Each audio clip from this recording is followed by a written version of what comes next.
ఎఫెసీ పత్రిక 1వ అధ్యాయం 3వ వచనం చదవండి. ఎఫెసీ పత్రిక 1వ అధ్యాయం 3వ వచనం. మన ప్రభువు అయిన యేసుక్రీస్తు యొక్క, అందరూ తీసారా? చదువుదాం, స్క్రీన్ మీద కనబడుతుంది చూడండి. మన ప్రభు అయిన యేసుక్రీస్తు యొక్క తండ్రి యొక్క దేవుడు, యేసుక్రీస్తు యొక్క తండ్రి యొక్క దేవుడు స్తుతింపబడును గాక. ఆయన క్రీస్తునందు, జాగ్రత్తగా వినండి, ఆయన క్రీస్తునందు పరలోక విషయములలో ఆత్మ సంబంధమైన ప్రతి ఆశీర్వాదమును మనకు అనుగ్రహించెను. చెప్పండి, ఇప్పుడు ఎవరి ద్వారా? యేసుక్రీస్తు ద్వారా. అర్థమవుతుందా? ఎవరి ద్వారా? మాట్లాడరు ఏంటండి? ఎవరి ద్వారా? ఇప్పుడు నా వైపు చూస్తూ వినండి. ఇప్పుడు పరలోక సంబంధమైన ఆశీర్వాదము మనకు అనుగ్రహించడం అనేది ఎవరి ద్వారా కుదురుతుంది? అది ఇప్పుడు ఆ యేసుక్రీస్తు ప్రభు ద్వారానే పరలోక సంబంధమైన ఆశీర్వాదాన్ని మనకివ్వాలనుకుంటున్నాడు దేవుడు. ఇప్పుడు ఆ యేసుక్రీస్తు ప్రభు ద్వారా రావలసిన పరలోక సంబంధమైన ఆశీర్వాదం ఎక్కడి నుంచి మొదలవుతుందో తెలుసా? అబ్రహాం దగ్గర నుంచి మొదలవుతుంది. అసలు అబ్రహాముని పిలుచుకునేది ఎందుకు? అబ్రహాముని ఎందుకు పిలుచుకున్నాడు?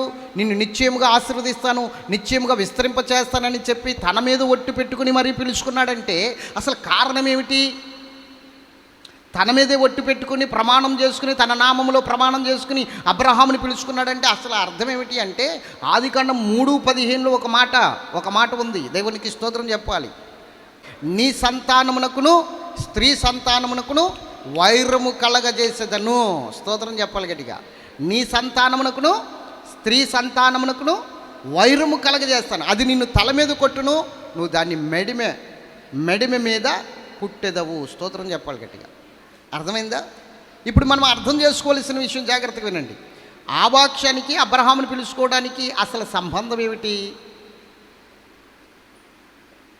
అబ్రహాముని దేవుడు పిలుచుకునేసరికి 70 జాతులు వారు భూమి మీద ఉన్నారు. ఎన్ని జాతులు? 70 జాతులు వారు. వాళ్ళందరూ కూడా ఎలాగున్నారంటే సృష్టికర్త అయిన దేవుణ్ణి మర్చిపోయి 11వ అధ్యాయంలో భూమి అందంతటా చెదిరిపోయారు. మానవ జాతి వారు ఏమైపోయారు? భూమి అందంతటా చెదిరిపోయారు. వారి భాషలు మారిపోయి, వారి ఆలోచనలు మారిపోయి, వారి తలంపులు మారిపోయి, వారి దేవుళ్ళు కూడా మారిపోయారు. గుర్తుంచుకోండి. అప్పుడు ఈ 70 జాతుల వారు కూడా విస్తరించబడిపోయి భూమి అందంతటా చెదిరిపోయినప్పుడు సృష్టికర్త అయిన దేవుడు వాళ్ళకి గుర్తులేడు. అందరూ విగ్రహారాధనకి దగ్గర అయిపోయారు. వాళ్ళు దేవుళ్ళు వాళ్ళ కోసం ఏర్పాటు చేసుకున్నారు. అటువంటి సమయంలో దేవుడు మరి స్త్రీ సంతానాన్ని తీసుకురావాలి కదా. నీ సంతానానికి స్త్రీ సంతానానికి వైరం కలగజేస్తానన్నాడు కదా. అందుకని కల్దీల మహాపట్టణములో ఊరు అనే గ్రామంలో తెరాహు కుమారుడైన అబ్రాముని దేవుడు చూశాడు. కాస్తో కోస్తో అబ్రహామే ఈ విగ్రహారాధన జరుగుతున్నప్పటికీ వీటి మీద నమ్మకం ఉంచుకుండగా నా సృష్టికర్త అయిన దేవుడు ఎక్కడున్నాడా అని ఎదురు చూస్తున్న వ్యక్తి, నా సృష్టికర్త అయిన నన్ను సృష్టించిన వాడు, నన్ను తల్లి గర్భంలో రూపుదిద్దినవాడు ఎక్కడున్నాడా అని ప్రశ్నార్థంగా వెతుకుచున్న వ్యక్తి అబ్రహాము. కాబట్టి అబ్రహాము యొక్క ఆశ కానీ, అబ్రహాము యొక్క ఆలోచన, అబ్రహాము యొక్క ఆ దీక్ష, ఆ పట్టుదల దేవుడు చూసి వీడు నాకు సరిపోతాడు అనుకుని రా, నీ జనాంగమును విడిచిపెట్టు, నీకున్న సమస్తాన్ని విడిచిపెట్టు, వచ్చి నన్ను వెంబడించు. ఎందుకంటే ఇప్పుడు అబ్రహాము నూతన సృష్టిగా మార్చాలనుకుంటున్నాడు దేవుడు. ఇప్పుడు అబ్రహామునికి తన్ను తాను పరిచయం చేసుకున్నాడు. అబ్రహాముకి తను పరిచయం చేసుకున్నాడు. సృష్టికర్త పరిచయం అవుతున్నాడు అబ్రహాముకి. సృష్టికర్త పరిచయం అయిన తర్వాత సృష్టికర్త పిలుచుకుని అతన్ని నడిపించుకుంటున్నాడు. అతని ద్వారా ఇస్సాకు రావాలి, ఇస్సాకు ద్వారా యాకోబు రావాలి, యాకోబు ద్వారా 12 మంది గోత్రాలకి కర్తలు రావాలి. ఆ ఇజ్రాయేలీల యొక్క గోత్రాలన్నిటిలో యూదా గోత్రంలో నుంచి యేసు ప్రభువు రావాలి. అర్థమైందా? ఇప్పుడు అబ్రహాము దగ్గర నుంచి మొదలవ్వాలి. యేసు క్రీస్తు ద్వారా మానవ జాతికి ఆత్మ సంబంధమైన ఆశీర్వాదం అనేది రావాలంటే అబ్రహాము దగ్గర నుంచి మొదలవ్వాలి. దేవునికి స్తోత్రం చెప్పండి. కాబట్టి ఇప్పుడు అబ్రహాముని ఆశీర్వదించడం అంటే అంత సామాన్యమైన విషయమేమి కాదు. అబ్రహామును దీవించడం అంటే అంత సామాన్యమైన విషయమేమి కాదు. అందుకని అబ్రహాము ఎంతటి ఆశీర్వాదం ఉండాలి అంటే మానవ జాతి అంతటికీ ఆశీర్వాదాన్ని పంచిపెట్టగలగాలి, ఆశీర్వాదాన్ని వారసత్వంగా ఇవ్వగలగాలి. అర్థమవుతుందా? అంతటి ఆశీర్వాద కారణముగా అబ్రహాం ఉండాలంటే ఇప్పుడు అబ్రహాముని ఎంత పరీక్ష పెట్టాలి, ఎంత విశ్వాసముగా అతన్ని ఉంచాలి, ఇవన్నీ విషయాల్లో అబ్రహాముని దేవుడు కడుగుతూ కడుగుతూ కడుగుతూ ఫిల్టర్ చేస్తూ వస్తున్నాడు. అలా వచ్చేసరికి 12 అధ్యాయములు పిలుచుకున్నాడు కదా, 15 అధ్యాయంకి వచ్చేసరికి దేవుడు అంటాడు, అబ్రహాం నీ బహుమానాన్ని అధికము చేస్తున్నాను అంటున్నాడు. స్తోత్రం చెప్పండి గట్టిగా. అక్కడ 1వ వచనం చదివితే చాలా ఆశ్చర్యకరంగా ఉంటుంది. ఆ 1వ వచనం చదవండి, 15:1. ఇవి జరిగిన తర్వాత అది చాలు. ఇవి జరిగిన తర్వాత ఏం జరిగినాయి? 14 అధ్యాయంలో ఏం జరిగింది? ఇవి జరిగిన తర్వాత అన్నాడు కదా, అన్నాడా లేదా? ఏమన్నా అర్థమవుతుందా? 14 అధ్యాయంలో జరిగిన సంఘటనలు కొన్ని ఉన్నాయి. ఆ 14 అధ్యాయము 13 అధ్యాయంలో జరిగిన ఈ సంఘటనను బట్టి మనం ఆలోచన చేస్తే జాగ్రత్తగా వినండి. 13వ అధ్యాయంలో లోతు అబ్రహాముని విడిచిపెట్టి వెళ్ళిపోతాడు. ఏం జరుగుతుంది? హలో, 13వ అధ్యాయంలో లోతు అబ్రహాముని విడిచిపెట్టి వెళ్ళిపోతాడు. 14వ అధ్యాయంలో అబ్రహాము తన సృష్టికర్త అయిన, అంటే తాను పిలిచిన దేవుని మీద తప్ప మనుష్యుల మీద కానీ లేకపోతే లోకంలో ఉన్న అధికారుల మీద కానీ ఆధారపడకుండా నిలబడతాడు. అంటే ఈ యొక్క టెస్ట్లు అన్నమాట. దేవునికి మహిమ కలుగును గాక. ఆలోచించండి, అబ్రహాం కూడా ఎవరు వచ్చారు? లోతు వచ్చాడు. లోతు ఎవరు? లోక సంబంధమైన మనుషుడు, ఆత్మ సంబంధమైన మనుషుడు కాదు. అతడు ఆత్మ సంబంధమైన ఆలోచన కలిగిన వ్యక్తి కాదు, ఆత్మ సంబంధంగా నడవాలనుకున్న వ్యక్తి కాదు. అలా అనుకున్న వ్యక్తి అయితే మనస్సులో అబ్రహామును విడిచి వెళ్దామన్న ఆలోచన ఎప్పటికీ రాదు, ఆత్మ సంబంధమైన స్థితిలో నిలబడాలి అనుకుంటే. కాబట్టి అబ్రహాముకి కొంచెం ఏముంది అంటే బంధుప్రీతి ఉంది. ఏముంది చెప్పండి? నా వారు అనే స్వభావం, నా బంధువులు, నా రక్త సంబంధులు అన్న స్వభావం ఉంది. అది ఉంటే భూమి మీద ఉన్న సమస్త మానవాళికి ఆశీర్వాదకరంగా ఎలా ఉంటాడు? భూమి మీద ఉన్న మానవాళికి సమస్తము ఆ మానవాళికి ఆశీర్వాదకరంగా ఉండాలి అంటే అబ్రహాము నిందారహితుడిగా ఉండాలి, నిష్కలంకుడిగా ఉండాలి, అందరికీ సమానుడిగా ఉండాలి.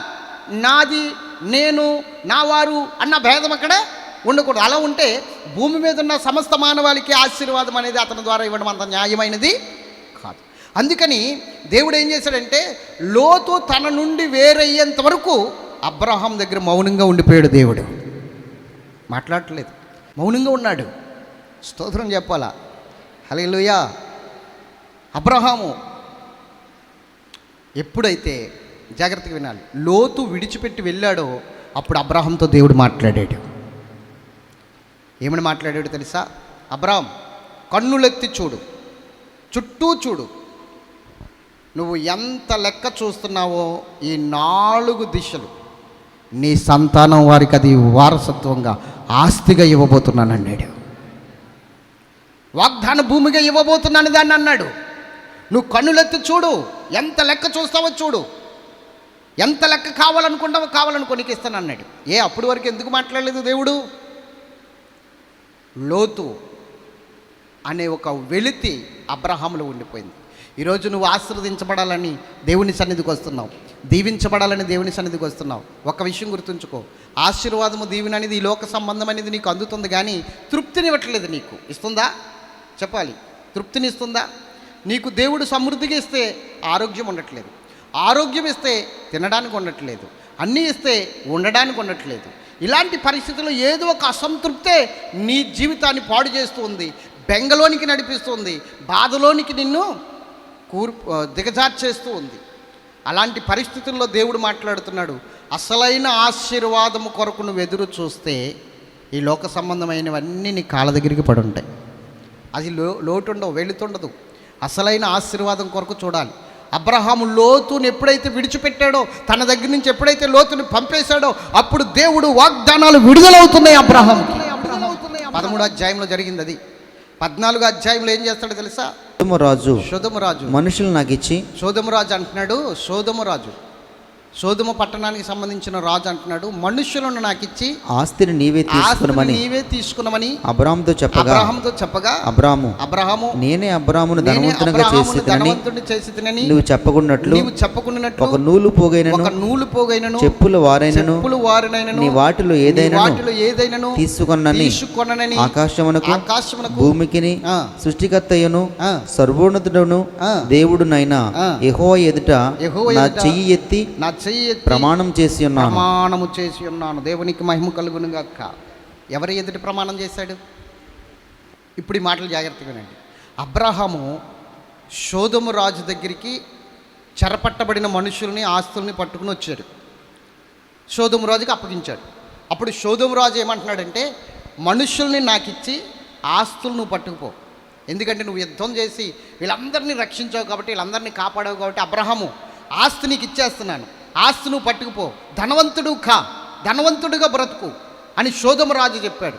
అప్పుడు వెంటనే అబ్రహాం ఒక నవ్వు నవ్వి, పిచ్చివాళ్ళలాగా ఉన్నావు అంటే నువ్వు ఇచ్చిన ఈ ఆస్తిని పట్టుకుని వెళ్ళిపోయిన తర్వాత అబ్రహాము నేనే సొదొమ పట్టణానికి సంబంధించిన ఆస్తులన్నీ ఇచ్చేసి అబ్రహాము నేనే ధనవంతుడిని చేశానని చెప్పుకోవడానికా? అబ్రహాము నేనే ధనవంతుడిని చేశానని చెప్పుకోవడానికా? ఒక చిల్లి గవ్వ కూడా నాకు వద్దు, నీ చెప్పుల వారైనను నాకు వద్దు, నేను తీసుకోను. నన్ను దేవుడే ఆశీర్వదిస్తాడు, ఆయన నామములో నేను పిలువబడ్డాను, ఆయన నామములోనే దీవించబడతాను, ఇదిగో ఆయన మీద నేను ప్రమాణం చేస్తున్నాను, నాకేమీ వద్దు. దేవుడు చూశాడు. దేవుడు అబ్రహాముని చూసి ఈ 14 అధ్యాయములు ఉన్న అతని సమర్పణ చూశాడు, 13 అధ్యాయములు ఉన్న అతడి దగ్గరున్న లోతుని తన యొద్ద నుండి పంపేయడం చూశాడు, ఈ 14 అధ్యాయంలో ఉన్న ఆ సమర్పణ కూడా చూశాడు. ఎప్పుడైతే ఈ సమర్పణ చూశాడో, ఎప్పుడైతే ఈ స్థితిని చూశాడో, 15 అధ్యాయంలో ఇవి జరిగిన తర్వాత అన్నాడు. ఇవి జరిగిన తర్వాత దేవుడు అబ్రహాం బహుమానాన్ని అధికం చేస్తున్నాడు. హల్లెలూయా. నువ్వు ఆశీర్వదించబడాలంటే ముందు నీలో ఉన్న లోక సంబంధమైనవన్నీ బయటికి రావాలి, దేవునికి ఇష్టం లేనివన్నీ బయటికి రావాలి. ఎందుకండి నేను ఇంత ప్రార్థన చేస్తున్న ఆశీర్వాదం లేదు, ఎందుకండి నేను దేవుని సన్నిధికి వస్తున్నా దేవుడు నన్ను పట్టించుకోనట్లేదు, ఇన్ని శోధనలు, ఇన్ని కష్టాలు, ఇన్ని వేలనలు, ఇన్ని భయంకరమైన పరిస్థితులు ఎందుకు వస్తున్నాయండి అని అడుగుతున్నావు కదా, నిందలు ఎందుకు వస్తున్నాయని అడుగుతున్నావు కదా. చెప్తున్నాను, దేవునికి ఇష్టము లేని క్రియ, దేవునికి ఇష్టము లేని స్థితి, లోక సంబంధమైనది, ఆయనకి ఆయాసము పుట్టించేది నీలో ఏదో ఉంది. అది నువ్వు తీసేసుకోగలిగితే, అది నీవు దేవుని నామములో పూర్తిగా నీ వద్ద నుండి దాన్ని పూర్తిగా నాశనం చేసుకోగలిగితే, దాని వైపు ఇంకా తిరగకుండా ఉంటే, దేవునికి సంబంధించినది తప్ప ఇంకేది నాలో ఉండకూడదు, ఆత్మ సంబంధమైన జీవితం తప్ప లోక సంబంధమైన స్థితి నాలో ఉండకూడదు. అవి ఏవైనప్పటికీ శరీర క్రియలు కావచ్చు, లేకపోతే లోక సంబంధమైన ఆశలు కావచ్చు, నేత్రాశలు కావచ్చు, ఇంకా ఏవైనా శరీర ఆశలు కావచ్చు, ఏమైనప్పటికీ లోక సంబంధమైనది ఏది ఉన్నా అది నీకు శపితమైనదే. ఆశీర్వాదాన్ని అడ్డుకుంటుంది, ఆశీర్వాదాన్ని నీ యొద్దకు రాకుండా చేస్తుంది, ఆశీర్వాదము నీ దగ్గరికి రాకుండా ప్రతి ఒక్క ఆశీర్వాదాన్ని నీ యొద్ద నుండి అవతలకి పంపేస్తుంది. ఎందుకంటే అడ్డుకుంటున్న ఆ లోక సంబంధమైనది నువ్వు ఎప్పుడైతే చంపగలుగుతావో, దాన్ని ఎప్పుడైతే సిలువ వేయగలుగుతావో, ఎప్పుడైతే పాతాళానికి త్రొక్కి వేస్తావో, అప్పుడు ఆశీర్వాదం రిలీజ్ అవుతుంది.